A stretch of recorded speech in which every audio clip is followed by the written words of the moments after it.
Okay, I'm gonna go ahead and check. Yep, start streaming. Right now I want you to know that I don't have YouTube open in my browser.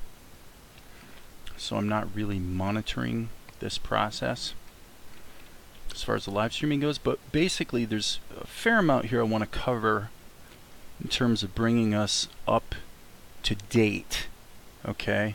And if you've been following along, you're probably going to wonder what the heck this is.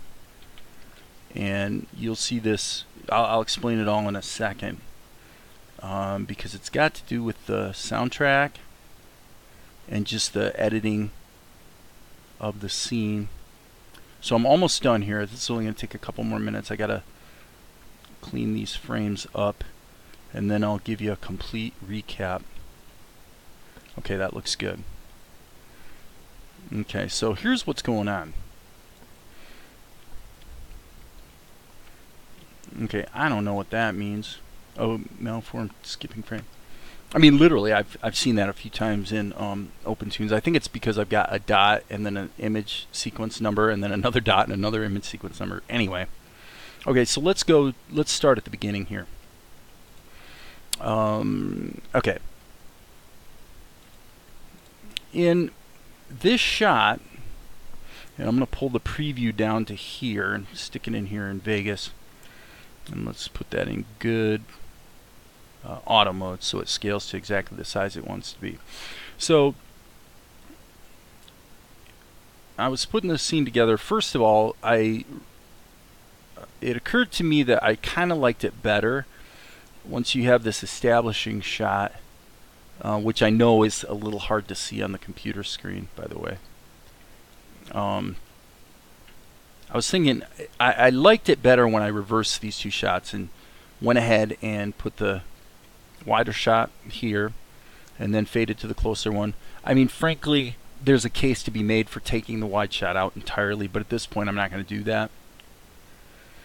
Okay, and then what I had to do earlier today was this shot right here. So let's go into OpenTunes and kind of see what's going on with that. I'll go ahead and save this. Open a recent scene file.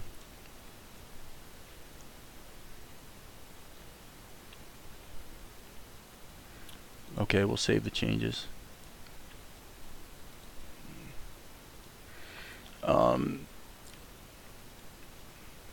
Yeah, see, this is concerning. I'm going to go ahead and load the scene anyway. I'm just wondering if OpenTunes just destroyed something for me, because it wasn't my objective with this live stream to report this, but I do want to report this. That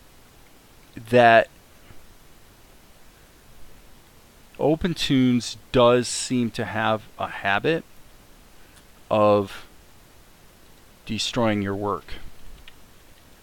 I've got to get into the correct sub-X sheet to find what I'm talking about. So bear with me. Okay, right here.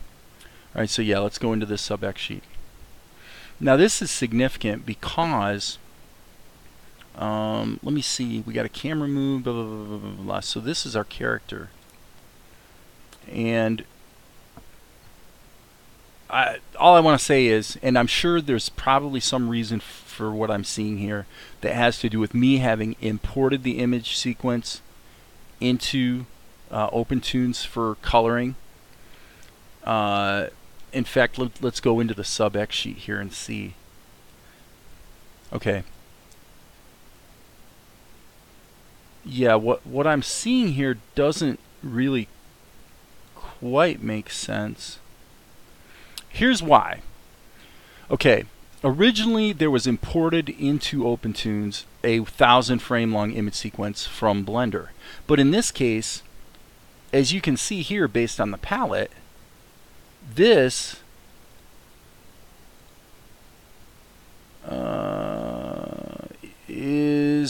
is a Tunes raster level. And let me just check here. Yeah, this is a Tunes raster level. So the upshot is this level had to have been converted from a raster level, which means OpenTunes generated a new image sequence and saved it in the project file. Okay, I believe that's either in the extras. I can't remember the subfolder that by default OpenTunes saves it in. But the point is, what I'm seeing here cannot be because I imported an external image sequence but didn't import it. I loaded it. In other words, I left it in the current location, and then let's say I somehow screwed up, and when I save something else from another sub-X sheet or whatever, that somehow those original images that came out of Blender, some of them got overwritten or changed or something. Okay, that's what the rationale that would say what I'm seeing here is my own fault. But I don't see how it could be, because these are Toon's raster levels, and the only way I would have gotten Toon's raster levels is to have done a cleanup job on the Blender ink. So what that means is I have a Toon's raster level where I was doing other work in other sub-X sheets. I never did anything in this sub-X sheet, and yet when I came back to it, all of a sudden the first set of keyframes are either deleted or destroyed or something. So I just want to point that out, because there's really, I mean, I would have to redo it, and frankly it's not worth redoing, because as you can see here, it's already been rendered out of Vegas, and I'm completely fine with that shot right there. So there's no reason to do anything else to fix it. But it is definitely weird. Okay. So anyway, setting that aside, the next project was to go into, is it this shot? Okay, it's not this shot. Sorry, my bad. I need to go make sure I'm in the right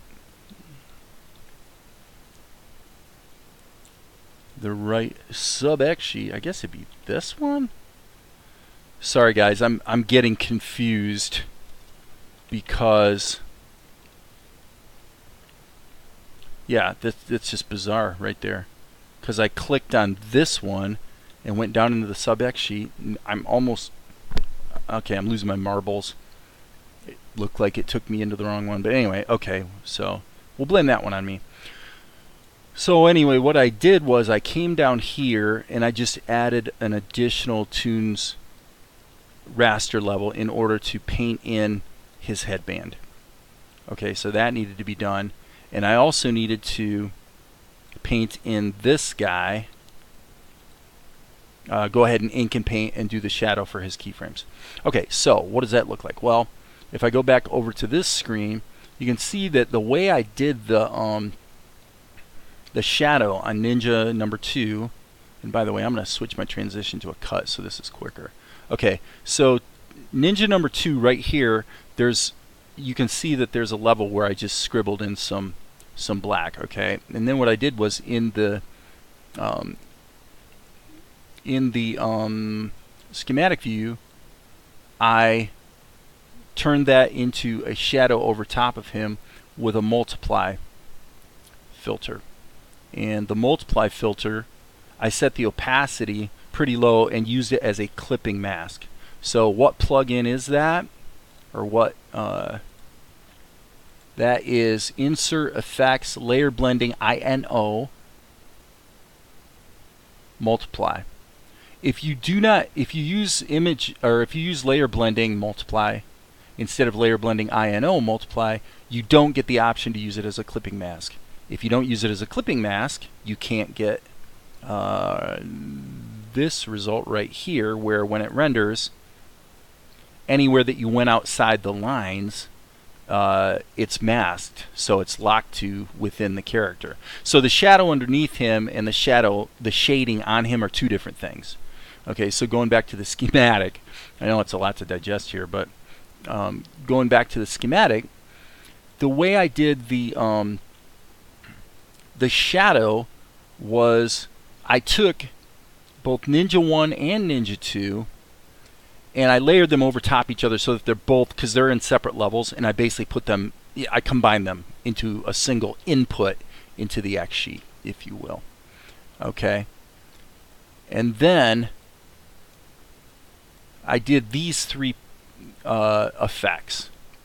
One is a free distortion, which allows you to take the box that encloses your characters and just offset the corners of that box a little bit. So that moved my area for a shadow. Then I added a blur, just a 3mm blur, and then I adjusted the levels of that so that the output RGB is all the way down to nothing. So basically that copy of my characters is turned black, and then I turned the alpha down, as you can see here, to 170-ish, which makes it somewhat transparent. If I turned it way down, you'll see what happens. You see the shadow disappear there. So okay, so as long as it's offset a little bit, and then as you can see, the characters, the two characters, are composited over these three effects that created the shadow. So that gives me the result of seeing the shadow on my characters the way I want it to be. So I'm going to go back here and kind of clicky poo. All right. Now, so I got these guys done and rendered that out, and then I added that to the timeline here in Vegas. Okay, sorry, that's the wrong project. We want this one. Okay.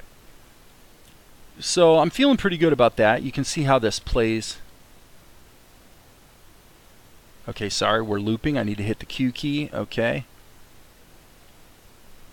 So it pans up. My guys come in there. You can see I created a looping animation for his ponytail and stuff like that.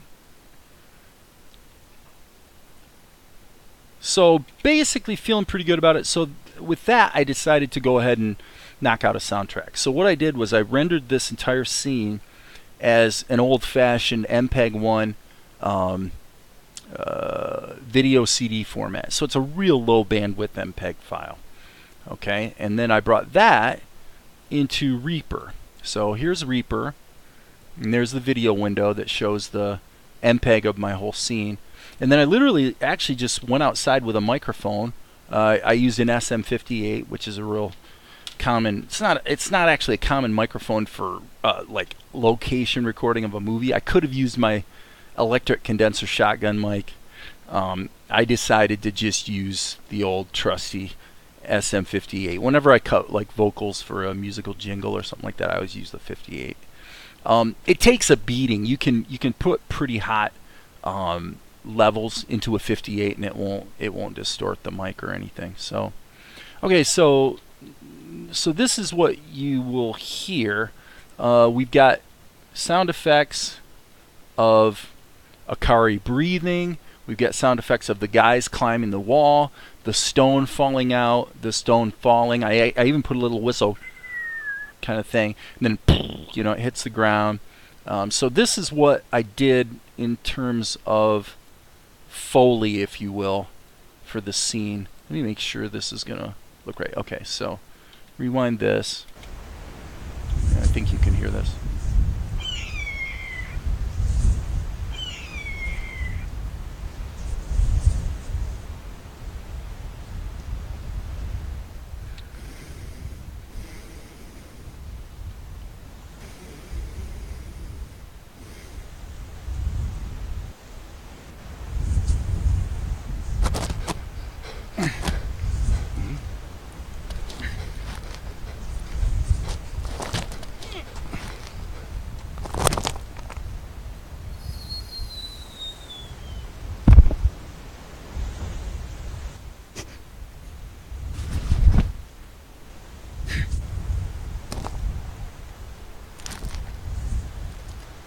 Okay, so you can see that some of the audio is very boomy. That's the disadvantage of using the 58. If I would have used my shotgun mic, and frankly, next time I probably will, because I could hook up I got a Sennheiser wireless mic setup that I got several years ago for doing, you know, video projects, movies and stuff, and it's like $1,000 wireless setup. So it's like, why not use it, right? So anyway, I think next time I'll do that, because the shotgun mic, being that you use it for dialogue, it sounds a little boxy compared to like a 58. It doesn't have a flat response by any means, but it naturally takes out some of that excessive low end that you wind up wanting to filter out anyway. So this is by no means complete, but it gives a feeling, you know, for what it's going to look like. Okay, so what's with the bird? Well, I thought that I'd really like to have a bird kind of flitting through the shot, you know, when the scene opens up. And so I put in a sound effect of like a hawk or an eagle or something crying out. And obviously you're hearing quite a bit of wind there. That's literally just a sound effect of wind, and that's going to have to be dialed down. You hear how her breathing sounds a little robotic. Okay, that's been pitch transposed. And I need to probably adjust the effect on there so that it's of higher quality, because it does sound a little ratty. But on the other hand, we might not need to, because there's going to be music under this too, which is going to hide a lot. And you know, you gotta, if you can trust me on this, the concept of masking is a thing, and you can get away with murder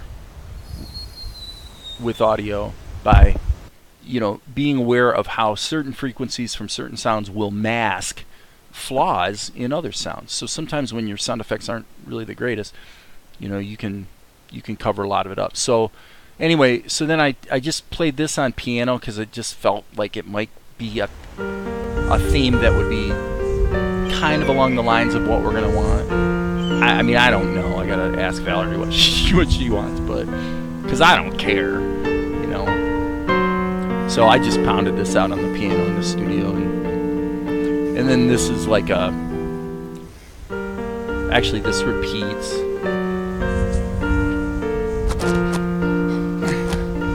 So it almost seems a little too musical, but in a way, I don't know. The juxtaposition of that against what's obviously happening here is kind of interesting. So, and then I got just stacked fourths here to get us through this period of time. And then what I think we're going to do is have a really fast arpeggiated thing going on here. You know, like with cellos and this sort of thing. So that's kind of what I'm thinking. Without a doubt, the music situation is going to probably change dramatically. So let's switch back to here. Now, one of the, I don't know if you want to call it a problem, but one of the problems with this setup right here is that I wanted to add the bird, but then I realized that the bird, this opening scene that I want to put the bird into, I never did that in OpenTunes. I did that in Vegas. So if I click here and hit Edit in Vegas, actually I guess I don't need to do that because I already opened it. But you can see that the I'll just scroll through this, okay, like that, and then switch to this screen. So the sort of parallax where the different layers move at different rates.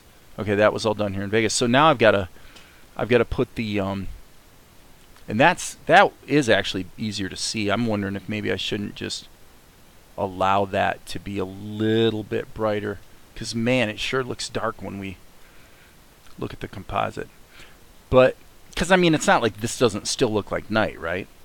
Okay, so what I've got to do is I've got to put the bird on top of this. There's a lot of ways I could do that. I could do it by literally animating it here in Vegas, and that would probably be the simplest way. But anyway, the first thing I need to do is get the bird animation. So I jumped into Krita because I just didn't want to mess around with a bunch of OpenTunes silliness. You know, I knew it was going to be one layer. It's going to be a silhouette. What's going to be fast? So I jump into Krita and I just created 12 keyframes, and I created that. Okay, so that's okay. I mean, remember, this bird is going to be real tiny on the screen. So that I can close. I don't need that anymore. And then what I did is I jumped into OpenTunes, and I just added the plastic tool.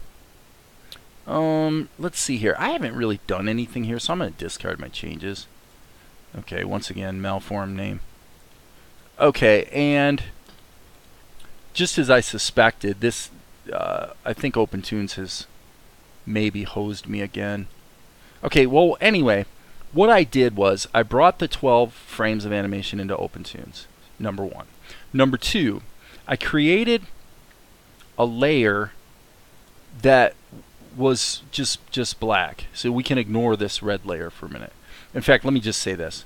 The only reason that red layer is in there is because when I imported the image sequence, it was obvious that there was some problems with the alpha channel, where there was some holdover from Krita, little specks and dots and things I didn't erase correctly. And I didn't notice it because I was against a white background in Krita. Once I brought it in here, I could see some of the chatter from those mistakes. So I put the red layer in just so I could get some contrast, so I could see where the problems were to fix them.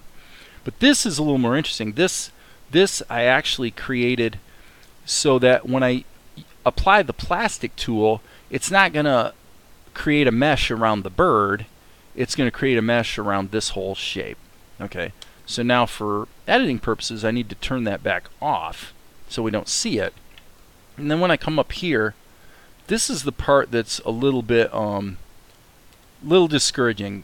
This is, remember when I first started live streaming, I got that warning from OpenTunes. So this is what I'm saying about OpenTunes that's really problematic. Really problematic is that this project right here with the flapping bird has essentially no relationship whatsoever to the entire rest of the animation that I've been working on. No connection whatsoever, other than it was saved in the tunes stuff folder for the current project. So it's part of the current project, but it's not part of the same scene. Okay. So it appears that OpenTunes is getting confused, and so all I know at this point is that the plastic tool mesh appears to have been thrown away. Right? So I saw that warning and I knew something was going to be screwed up. Didn't know what it was going to be, but so now we got to figure it out. So the only thing I can think of to do here maybe is go back to the plastic tool and recreate the mesh. Okay, see now because those levels are hidden, the mesh isn't going to be created properly. So I got to come back up out of here, create the mesh. Okay, that's pretty much what I want. Delete the old level entirely. You know, the problem I have with this is put in under drawings, sub.mesh. It already exists. What I'm going to choose a different path. What I'm seriously thinking here is that somewhere in the main project, there is a plastic tool mesh that has been screwed up, that's been overwritten. We'll see. We will see, but I'm pretty sure that's what's going on here. Because what other explanation is there? So now, what's a little bizarre is, why can't I see the bird? Why can't I see the bird? So the upshot of the story today is I took the plastic tool and I took the bird's body and I just made it so that when he flaps his wings, his body kind of flexes like this. At this point, I cannot show you that because just by virtue of having exited the scene and reopening it, OpenTunes has destroyed my work, which it seems to like to do a lot once you get beyond, as I've said many times, a childishly trivial project. Once you actually start needing the software to perform at a professional level, it is what it is. I'm not that upset about it actually because it's not going to be that hard to recreate. And I do have all the keyframes and I do have the skeleton. But why the heck can't we see the bird at this point? Okay, when we go into the sub X sheet, there it is. Right? And we come up out of the sub X sheet, and there it isn't. So what's problematic about that is I wonder if I'm going to have to redo. Okay, you guys, I'm sorry. I've had this on the stupid wrong screen for who knows how long. Wow. Okay. Well, that just goes to prove that a lot of these things that go wrong certainly can be my fault, because I'm trying to keep track of this, this, and this, and I can't do it all. So anyway, I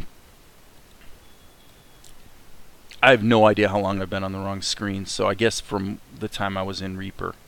So do I need to recap this? The only way I can know is to go to my YouTube channel, go to my live stream, and see what's going on, if there's anybody even paying attention. Do I need to recap this? And it looks like there's 3 watching. Okay, so blah blah blah blah blah. There has to be a fixer. Okay, so anyway, to recap, sorry about that screw up. Here's the deal. Krita. I'm gonna load up Krita. Wakey, wakey, wakey, wakey here. Yeah, I'm on a little bit later. Okay, there's Krita, and here's the recent scene. Okay, so this is what I drew in Krita. Okay, because as explained in this shot, when the Kigampa exterior goes by, I want to see a bird flying through this shot. Okay, so I think that pretty much brings us back up to date. So I bring the bird into OpenToons. There's the bird. I had that layer in there so I could see the flaws in it. I cleaned up the flaws. I added that layer so I could create a mesh over the whole bird even though his wings are flapping. Hide that. Go up out of here, and now the bird is gone. Why is the bird gone? Why is the plastic tool mesh screwed up? I literally have no idea.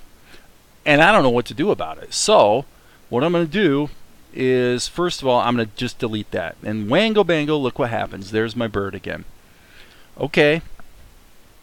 Let's try this again. We're going to actually do the plastic tool. Go into the sub X sheet, and I'm going to be moving fast here, folks. All right, I can see a flaw because that's actually not covering the whole range of the bird. And this is, by the way, this is a problem I've noted many times in the last 2 weeks about OpenToons. In between opening a project, closing it, and reopening it, it decides that the scale of the different layers of your shot, it doesn't like the scale. It just changes things. When this project was open before, this circle completely covered the bird. It's just so stupid. You know, golly, what would you have to be smoking to miss that? Okay, so I'm just going to do that. Could this possibly not be big enough? Up and out. Alright, so now I got to go like this, hit the X key, let's create a new mesh, and that looks pretty good to me, right? Okay, let's apply that. And let's choose a different path, so I'm covering myself so I'm not being stupid here. And then we're going to definitely drag this down to here, go up here. Now I got to go back into this sub X sheet, mute that layer for lack of a better term, and here we go. Okay, now what's going on YouTube? Frames may not have been in sync. I'm not quite sure. I don't know, man. There's something out of sync. Oh man. Alright, so let's build the skeleton. I gotta build from scratch. Now, is it possible that I can actually pull up the skeleton that I had already created? Nope. Nope. Doesn't. I tried this once before and I was pretty sure it wasn't gonna work. You can't really reuse plastic tool skeletons between instances of the plastic tool. I don't think. Maybe there's a way to do it, but I so far haven't had any luck with that. So we're going to build the skeleton, and okay, the current tool cannot be used. Okay. Oh, I see. Okay. So what I want to do is essentially, I want to really just flex the tail end, and I want to flex the head end. And this, I may want to be able to move it a little bit. So let's go to animate, and let's turn keep distance off. Alright, and now we want to just see. Okay, so let's just think about what we know, and then we'll deal with what we don't know. First thing is, when we'll go with that. Okay, so when he pushes down right there, I should think his back would arch a little bit. Okay, so we'd see something like that. Okay, so boom, up. This would be kind of sort of the opposite, I think. Yep. And that would be, I actually definitely think I made the mesh really bigger than it needed to be. But, and then we want to have a couple of frames of wiggle room here after he flexes in order to get back to his initial shape. So let's give that a crack. It's not great, but I think it's okay because this is going to be so ridiculously small on the screen that you're not going to see if the movement's a little bit corny. So now the A key, I'm going to go up here, and this is kind of the same thing I described earlier. Because of because OpenToon seems to get so confused about scale, the camera, which was sized correctly before, is not any longer. So I'm going to save all and see if I get any warnings. I didn't. Okay. So now let's go ahead and render this and see what happens.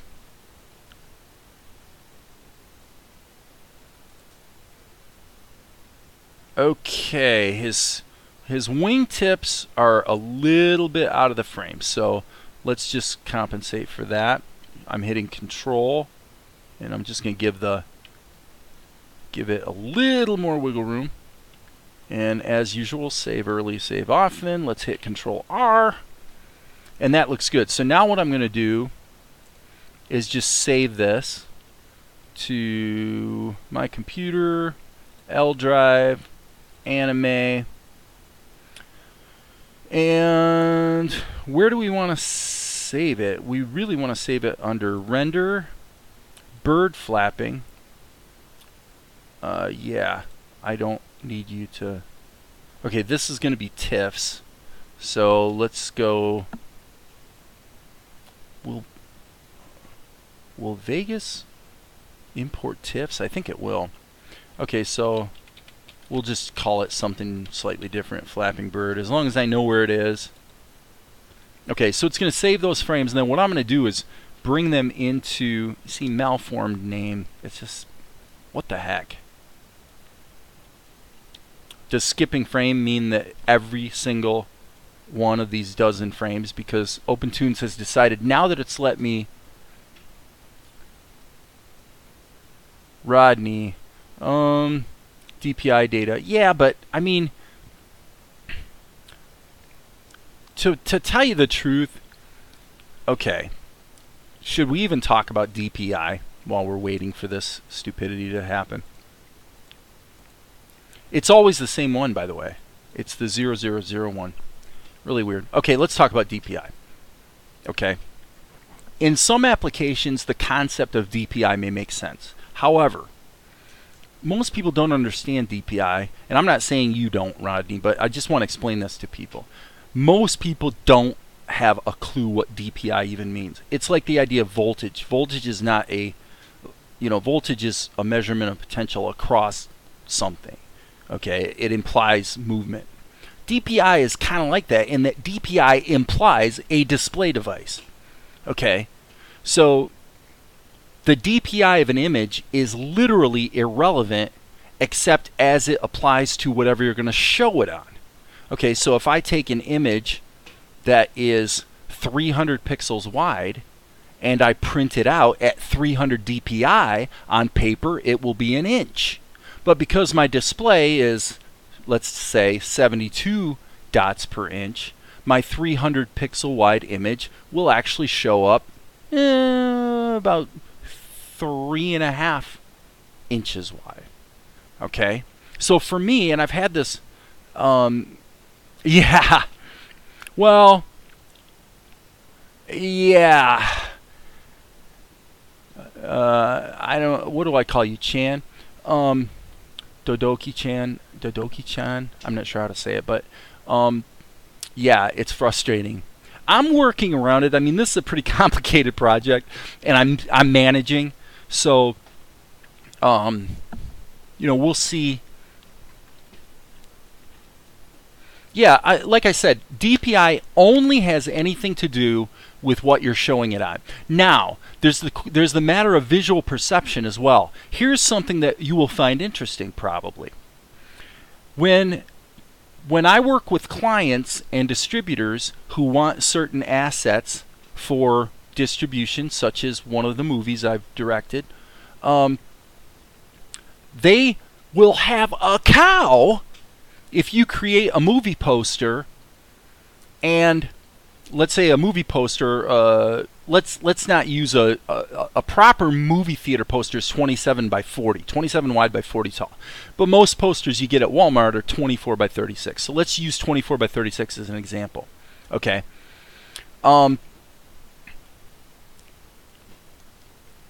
If you multiply 24 inches wide by 300 DPI, okay, you get a pretty big ass number. Okay. I've dealt with clients and distributors and whatnot who are having a cow if the image for a poster isn't that many pixels wide. But guess what? Here's what I've discovered. Think about this, people. Stay with me on this, and trust me, I've found this to be true. If I create a movie poster at 72 DPI, in other words, if I look at it at 100% on a computer screen, in other words, I've got a fairly large screen, and I'm looking at my poster, and it is in fact 24 inches wide. Because at 72 DPI times 24 inches, how many pixels wide does that give you? It doesn't give you 2400, it gives you somewhat less than 2400. It's in the 1800 range. What I've learned is, if it looks good on a computer screen, then if you take that and simply scale it up and print it out at 300 DPI at the printer, it will still look great. Why? Why is that true? Because the weak link in the chain is your eyeballs. The weak link in the chain is how far you as a human being are away from the thing you're looking at. So what I'm saying is, who goes like this to look at a movie poster? Who does that? Nobody does that. If you look at a movie poster, it's usually way up on a wall. You're 10 feet away from it. So there's no way your eyeballs can ever see the resolution. The weak link in the chain is you, the viewer. So if you create a movie poster at screen resolution DPI, trust me, your distributor is going to be crapping his pants going, oh, it's not high resolution enough. We can't print that. And then you say, well, trust me. Or, better yet, you have it printed yourself and you send it to them and you don't tell them. And then they say, oh, the posters look amazing. Okay? That's the problem with DPI. You got to think about what the person's going to be looking at if you're going to even consider DPI as a factor. But if you want to have a consistent, if you want to handle graphic images in a consistent way, all you care about is how many pixels wide it is. You don't care about DPI. You care about the number of pixels. This image right here should be, it's broadcast HD, should be 1280 by 720 pixels. And that's all I care about. At the end of the day, will it get scaled up to 1920 by 1080? Yes. Will it look terrible because it wasn't full HD? No. It'll actually look great. Okay? Blah, blah, blah, blah, blah, blah, blah. Well, the thing is, but the thing is, Oscar, any printer nowadays can take an image, and they have very good scaling algorithms to scale it up. This is another thing people don't realize, is what if you create the image at a higher scale? You go, oh, higher resolution's better, right? Let's use Photoshop, and let's have a 300 megabyte file for one image, and it's going to be so high res it'll be great. But here's the thing you're forgetting. If you think that, if you take 1 pixel on the screen and you scale it down, you've got to take 2 pixels, combine them together, and interpolate what color that pixel should be. Well, guess what? The same thing is true in reverse. Okay, if you people don't want to scale up because you're taking a pixel and you're doubling it. Okay, but they think it's totally fine to scale down, but it's not. When you scale down, you get just as much blurring as when you scale up. Okay, maybe not quite as much, but the point is when they scale up, when your printer takes your 72 dpi image and scales it up to 300 so they can print it, they do a very good job of interpolating how adjacent pixels should influence each other's color based on perception, and they apply some sharpening and some interpolation, and it looks great. Okay, so anyway, end of lecture. If you want to be safe across the board, and this is actually what I've really done with movie posters, okay, to sort of answer your last comment, Oscar, if you're creating a high-res image, do it at 150. Because 150 is right between a screen and print, and it's going to look great anywhere you use it. So that's what I do. And plus it becomes a small enough file that it's kind of manageable in terms of like you could email it to somebody or something like that without it getting stupid. So okay, back to work here. So now we have our bird. Oh, and look, the bird looks correct. That's fantastic. So now what I do is I click this right here. Oh wait, I already saved it, didn't I? Yes, I already saved it. I got yakking and I forgot that I saved it. So let's go to the folder and go to the bird flapping thing, and what we're going to do is I'm going to pull this down here so you can see it. So we got the TIFF images and we have the ping images, and let's just see what Vegas is going to do. Is Vegas going to be stupid? I don't think so. Vegas is usually pretty reliable. So let's go to View Project Media. Oh, we got that up here. It's on the other screen. So I'm going to pull this down so y'all can see, and then I'm going to go here, and I'm going to go Anime, Render, Bird Flapping. Okay, I should be able to take the first TIFF image, and here we see that Vegas does see it as a sequence, sees that the last image is number 12, and we open it. And Wango Bango, probably that'll be fine in terms of the alpha channel and stuff. Okay. So now this process, what I'm about to deal with, you probably don't want to watch, because to be honest, okay, let me jump up to this screen. Okay, so this looks like something out of a Hitchcock movie if you ever saw The Birds. Okay, but now what we got to do, let's at least get it into the zone. So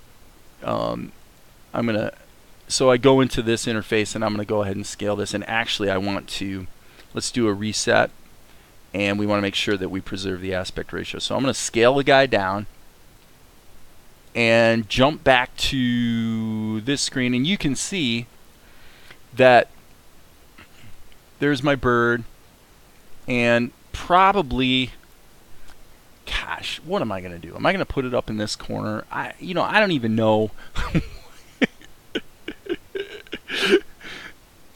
I don't even know why I decided to do this, but what I'm going to do is lock this I'm locking the interface here so that when I scroll around in here, it also updates here. Okay, so it would probably be a lot easier and a lot less stressful and a lot less prone to forgetfulness. Oops, I didn't mean to do that. If I would move my video preview down here. Okay, so we want our bird to be off screen when it gets here. So again, people, I don't know how this is going to look. I'm really winging it here. All I know is I wanted to have a bird in this shot. It's actually not too bad. I think, okay, so I probably didn't scale it down enough, but that's okay, because I can go into the image, for lack of a better term, because we're using Vegas here, let's call it the cropping. And I can go ahead and scale this out like that. And so sort of fine tune the sizing. Now the only thing I'm thinking here is, let's go ahead and look at it. What the heck? So we're talking, so really the whole shot goes about, let's see, help me out, Reaper. Don't fail me now. Okay, so I need to go here and let's put this in seconds. Okay, so we've got 7.691 seconds. So 7.5 seconds. Let's go back here, and is that looking about right? Okay, over here it says 8, so we're factoring in that it does get faded in and out in the final edit. So what that means is the bird is showing up really about halfway through. About halfway through. So, given that knowledge, I think what we'll do is go like this. Just put the bird here, and then I'm going to look at the track motion keys, and let's see, what's he... Well, that actually might be okay. And just to be hunky-dory. Okay, the bird appearing from invisibility is probably not going to be well advised. So with that in mind, I think what we need to do is take our bird, get him off here, and then just for kicks and giggles, let's put a little transitional.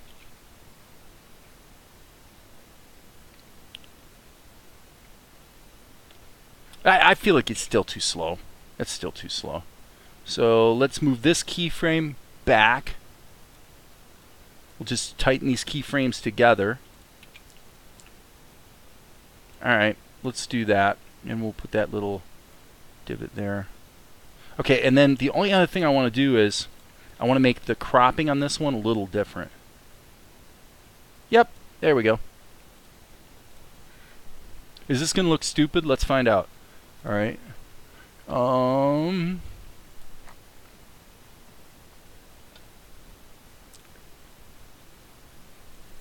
Could be. Could be. Let's see here.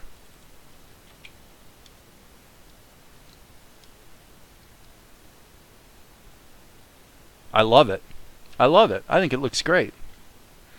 I think it looks exactly like what I was hoping. So with that, I'm going to go back up out of here. Oh, sorry. That's funny. I just used the OpenTunes hotkey to jump out.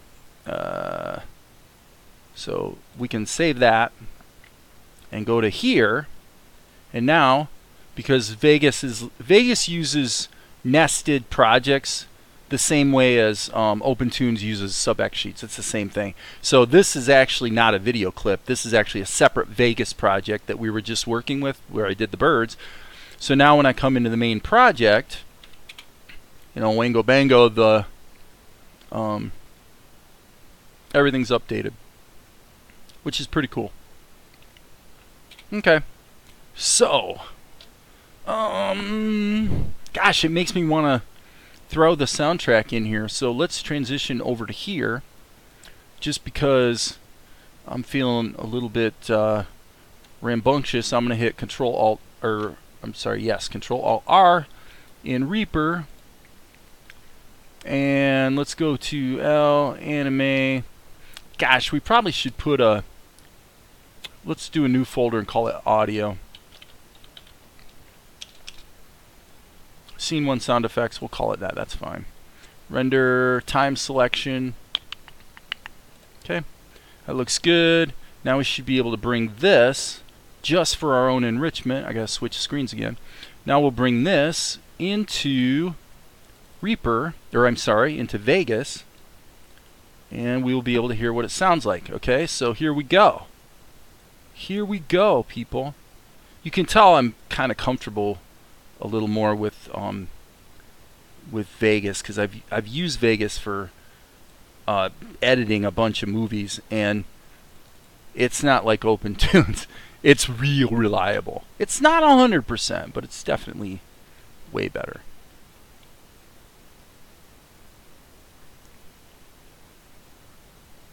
Okay, so now what's going on is right here, we got to switch that to, I think we got to switch that to headphones. Let me see. Yep, there it is. Okay, so, and before we go too much further, I'll blab for a second, but I'm going to go Shift B. Okay, so what this does is it causes Vegas to cache the frames into memory so that they'll play back in real time. Because right now, because it's got a nested Vegas project that's got multiple tracks inside of that, it's not wanting to play it back in real time. So now I'm going to check here, see what's going on. Okay. And we got 3 watching right now on YouTube. Or 2. Okay. So let's see here.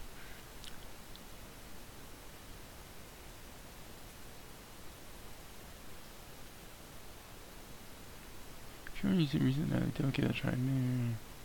Okay. Well, it's good. It's good you.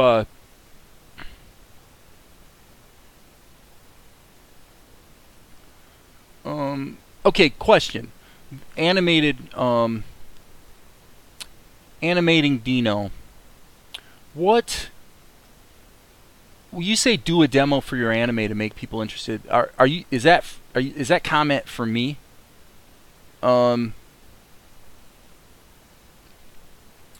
And what do you mean by a demo? Like a trailer? Oh, a trailer. I see. So you are talking to me. Okay. Yeah. What? The first step was to get through this. Getting through one shot or one scene, which consists of actually about a dozen shots. Getting it edited, dealing with the soundtrack. That was sort of the goal.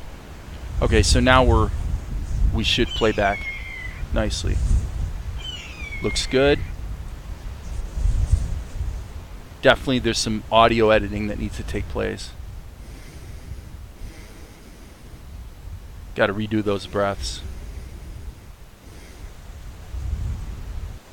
There's too much wind. It sounds like they're on the seashore.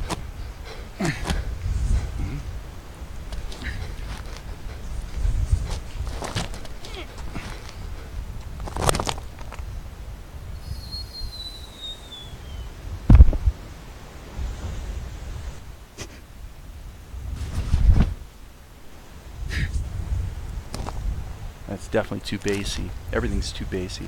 Okay, what do you think, guys? Pretty close to kind of sort of acceptable, I think. This is better than a trailer. Okay, so the idea is that what we have here is we have an anime that is you know, it's pretty epic. I mean, the story that's being written is literally several seasons long. Okay. So you guys are kind of important because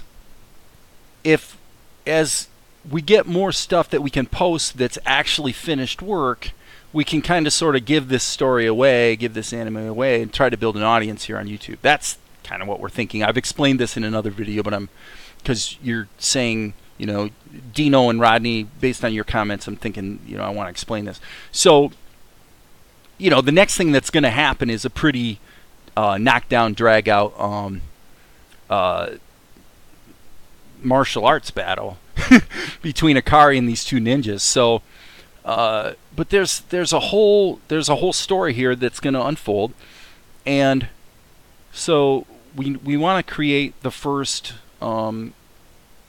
at least 5 minutes, maybe the first episode, and see if we're, you know, are we attracting an audience? If we're attracting an audience, then we've got maybe some traction to go to a Netflix or some other platform or distributor that wants to get behind the project and say, okay, you know, let's develop this thing. You know, my forte in the world of filmmaking is, and I mention this every once in a while, just so you guys kind of know who I am. I mean, I'm not really anybody, but I did have some success with this movie. IMDb. Sorry. Okay, so this is a chick flick horse movie that I wrote and directed in 2012, and you can watch the trailer here on YouTube. And then right now, even as we speak, this movie, which is the sequel, I finally got around to making the sequel. This is actually coming out right now. So just show you a little bit of the trailer. Who you shopping for? You or your horse? What's it matter? Yeah, My that's mom Sean hates Young. Horses. The way I see it, Jess, it's your dream. Can you try? I can try. I know what I want Okay, for so my birthday. I'll stop there. A horse. Forget it. Yep, that's me in the movie. Need no rescue? So it's a chick flick horse movie, and so kind of in the world of film, I'm kind of known as the guy that can get a lot of production value on the screen for a really low budget. That is not necessarily a wonderful distinction. Okay, if I can make a 90-minute feature film and only have an actual cost out of my pocket of like $10,000, the thing is that you don't care about that as the audience. You couldn't care less how much it cost me to make the movie. So my work is bankable because there's no way you can't make a profit. You know, if you're a distributor or me, there's no way I can't make a profit. Okay, but at the same time, when I look at what it takes to create an anime, and then I see these behind the scenes, like Rodney, you say you like these behind the scenes things. Well, let me tell you something. When I see these behind the scenes of anime being done in Japan, or hear about what's being done out in Hollywood in the animation realm, and they're talking about it costs $1.2 million to create a 24-minute episode. It's ridiculous. It does not cost $1.2 million to create a 24-minute animation. I've created a 1-minute animation right here that's coming pretty close to a finished condition. And admittedly, it took me about a month of working for maybe an hour a day, an hour sometimes two. But what is the actual time into this 1 minute of animation? You know, 30 hours maybe? I mean, it's all live stream. You mean most of what I've done, you guys have seen. I've live streamed it. The whole process. So what do you got? Maybe 36 hours into 1 minute. Now multiply that out over 24. Well, actually, I will guarantee you that from here on out, it's going to go faster because I've made a lot of mistakes and I've learned what to do. So now if we say, let's say I can cut the time in half. Let's not be too aggressive, right?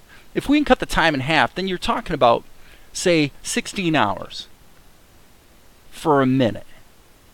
Okay. So 10 minutes, 160 hours. Double that, 320 hours. So let's say 400 hours. Okay. Let's do the math here, people. 400 hours, if I'm lazy and I only work 36 hours a week, it's going to take me 11 weeks to do a 24-minute anime. 11 weeks. So let's just round it up and say 12. That's a good number because you got 12 weeks, 24 weeks. So that means you could do 4 episodes in a year. But that's one person. That means I could do a 90-minute feature-length anime in 1 year all by myself. It doesn't cost $1.2 million. You know, pay me 50 grand to keep me busy and I'm probably good, you know. It's just comical. So anyway, what I'm saying is that I think that maybe we can do better. And we can come up with a compelling business proposition based on just trying to work smart here, you know. So let's just watch it one more time, and then I'm going to pretty much wrap it up here for today. Oh, we lost our cache. I'm sorry. That's my bad. Because that's one thing with Vegas. If you resize the playback screen, it throws away the cache into memory. So just hang tough here for a few seconds, because like I said, these files are getting pretty big. It'd be interesting to look in the task manager and see how big it actually is in memory. This project with all the sub-X sheets, essentially 1 minute of animation broken into about a dozen shots. When you load it up into OpenTunes, it's about 1.8 gigabytes of memory. So you're pushing that 2 gigabyte level, which I have found tends to result in explosions in Windows 8. I'm running Windows 8 on this machine. I have Windows 10 on a couple, but I'm not a big fan of Windows 10. So bear with me here, folks. Let me see if this will play back now. Let's go ahead and I'm going to go ahead and select the whole thing. So, okay, so let's just look at this. Okay, it's feeling pretty good. There's Akari.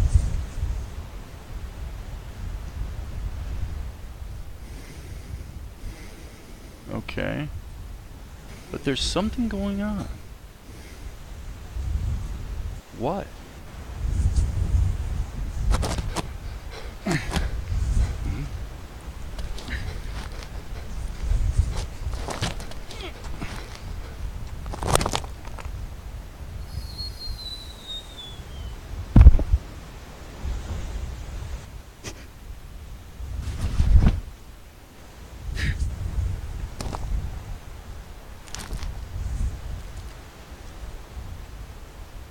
Okay, so there you go. 1 minute of animation with the soundtrack. I got to do the score, and that took, I think, about 40 hours, 36 to 40 hours. So my contention is, and I'm not saying that this is necessarily toe-to-toe with, pick your favorite anime, Akamega Kill. Okay, that's a good production. I'm not saying we're up to that level. I'm not saying there aren't some things that still have to be tweaked. But the objective is that we have to attain to a production quality that's more or less comparable to the mid-range of what you're going to see on any anime you might watch. And if we can do that, it's like I said, it's been about 40 hours, Oscar. When I'm not live streaming, I'm not working on this for the most part. A little bit here and there. And that, exactly. That's while learning the software. It's ridiculous. That's all I'm saying is, if I repeat this process 24 times, I've got an entire episode of an anime.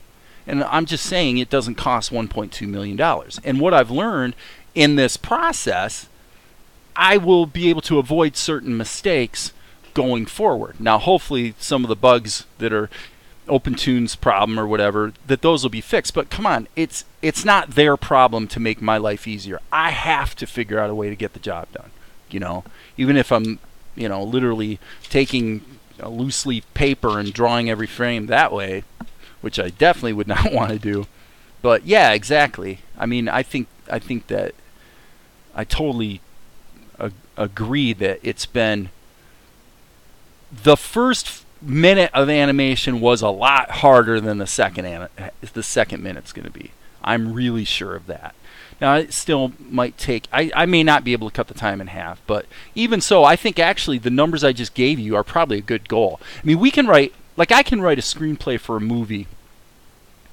I mean, I'm fast. I tend to write, I can write 15 pages a day. You know, I can work for 3 or 4 hours and write 15 pages. So I can write a script in 2 weeks, no problem. Now, you go to the library or go to the bookstore and get a book on writing screenplays.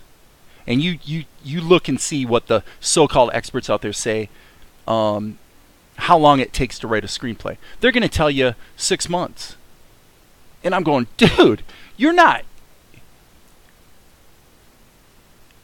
Well, I appreciate that. You just got to go, right? But, I mean, getting back to writing a screenplay, a 24-minute